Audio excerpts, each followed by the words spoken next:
What's up, guys?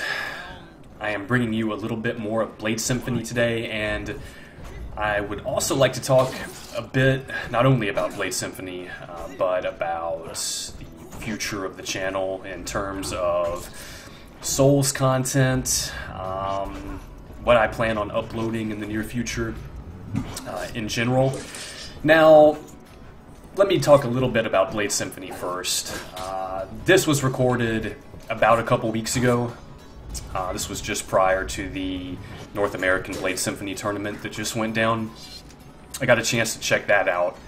It was my first time watching a Blade Symphony tourney, and it was a fucking blast, man. It was really impressive.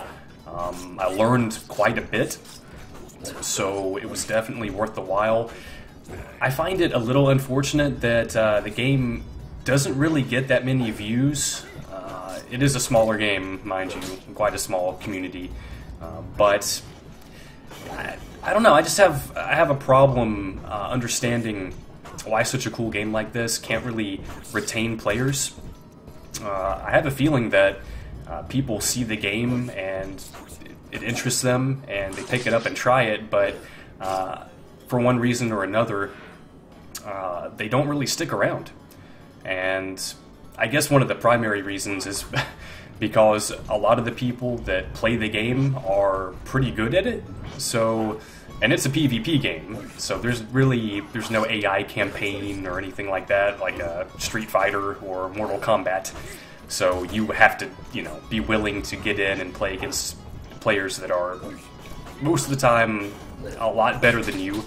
And for me, I found it to be awesome, because I can seriously join a server and challenge some of the best players in the world, if I want to duels, and actually learn from the best. So, to me, I find that amazing, but to some people, I could see how that would be kind of a drag, not being able to go up against people of your skill level anytime you want to.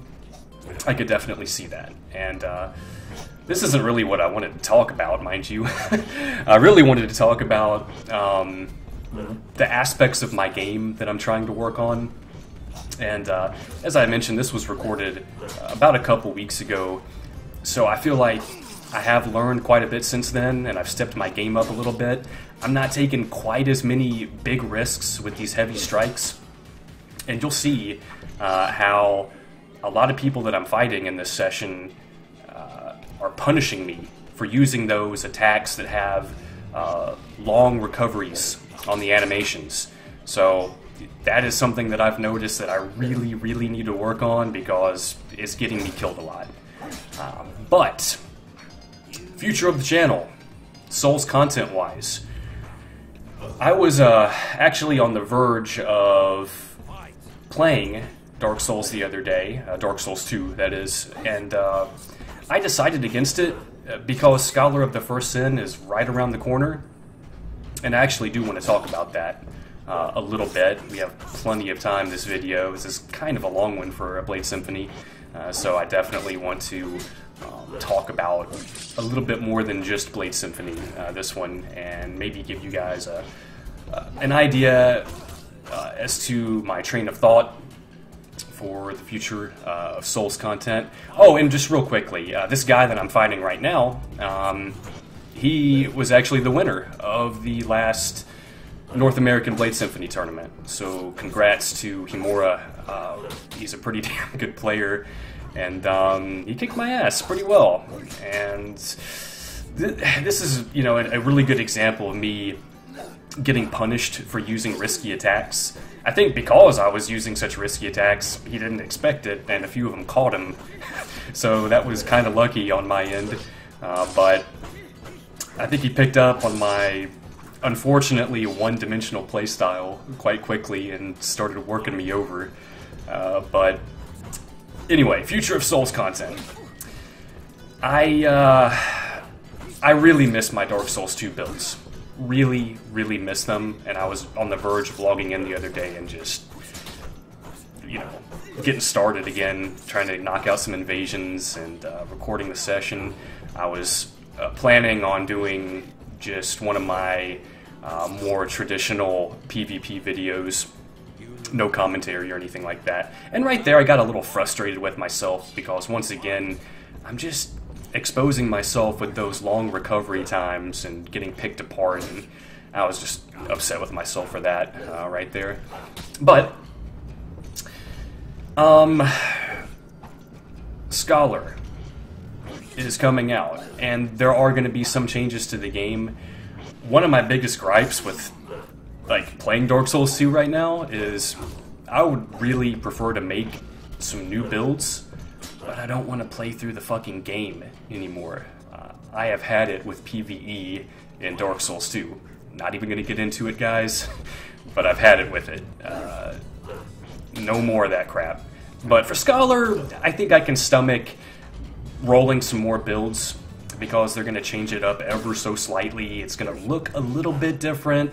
The enemy placement is going to be different. So, in a way, it'll be a fresh experience, and I think it'll be tolerable for making new builds. So I'm going to wait until Scholar comes out for that. Now, that being said, I still might log in on my existing builds just to get some practice in, because it's been a long-ass time since I've played Dark Souls 2, and I know I'm going to be terrible at it, and I'm going to need to dust off significantly. But I miss some of my builds, man. I miss my Knifer build, especially. I miss my Scythe of Want build.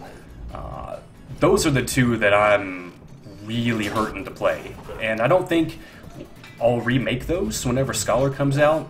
I might, but most likely I'll do something different to indulge in the semi-fresh experience that Scholar is hopefully going to be. I don't really want to get into talking about my disappointments with the PC version of Scholar too much. I do want to bitch and moan just a little bit, though. It does suck that PC players are gonna be divided between two versions of Dark Souls 2 now. Just, what is up with that, man? Seriously. That in itself, I mean, don't even factor in all the other reasons why PC players should not only get a significant discount, but in my opinion should really just be able to pick up the new version for free. Just that one aspect in itself, that it's going to divide the PC community, like, that's ridiculous, man. When I was last playing Dark Souls 2, there were already activity issues for me, as an invader, mind you. Now, I can go out to Iron Keep Bridge and get duels any time of the day, but not much of a duelist. You know, I like to bounce around from area to area and invade. Used to be a duelist in Dark Souls, used to be a huge duelist. I would just sit in Township or Burg, and that's all I would do. You know, I really didn't invade that much. But I got tired of that, and I don't think I'll ever go back to that to any significant degree. But because of that lack of activity, you know, think about that lack of activity times 2. I mean, I feel like once Scholar first comes out, there will be a spike in activity. Undoubtedly, there will be a spike in activity. But how long is that going to last, you know? How many players aren't going to take that shit, you know, aren't going to pick up the new version of Scholar, you know? Who's going to draw the line? Normally, I would draw the line, but I'm really feeling the urge to come back and play. And also, I'd like to do some new content on the channel. I feel like Scholar could provide some, you know, relatively fresh Souls content on the channel. Since I'm not picking up Bloodborne, not initially, at least, I'm going to be waiting and, you know, figuring out what the final verdict is from the community for Bloodborne. I'm going to watch a little bit of it, you know, kind of figure it out for myself as well. I'm not going to be too concerned with spoilers and stuff like that, because there is a significant chance that I might not even buy a PS4 because the only game I would really play for it would be Bloodborne. So I'm sure there's going to be some titles coming out eventually that I'd like to play, but as far as I know, Bloodborne is the only one that I would really like to play. So, in terms of Dark Souls 2 content, it's probably going to be low until Scholar comes out. Although I might get on and play my Scythe of Want build and my Knifer build just because I have great memories with those characters, and they're probably my favorite builds I've ever made in the series. Now, in Dark Souls, that was what kept me coming back to the game. You know, I had so much replayability in Dark Souls just because I wanted to keep making builds. It was insane. Even after I kind of started to get burned out on PvP, I still wasn't burned out on brainstorming new builds and ideas and stuff like that. That was the coolest fucking part of the game to me. With Dark Souls 2, that part was still there, but for various reasons it wasn't quite as cool. There weren't as many different builds and combinations you could roll around with, in my opinion, just with a meta build. But the fashion and the weapons in Dark Souls 2 are amazing. Absolutely amazing. And just the dual wielding system as well. That was one thing that oh my goodness, man. My Knifer, the notched whips and the bloodied whips combo, either notched whips with claws, or bloodied whips and bandit's knife, those two combos that I used to do on that character. Man, that was some really satisfying shit right there. And that's, if I do any content for Dark Souls 2, it'll be with those two builds, for sure. Once Scholar comes out, I plan on making some different characters entirely.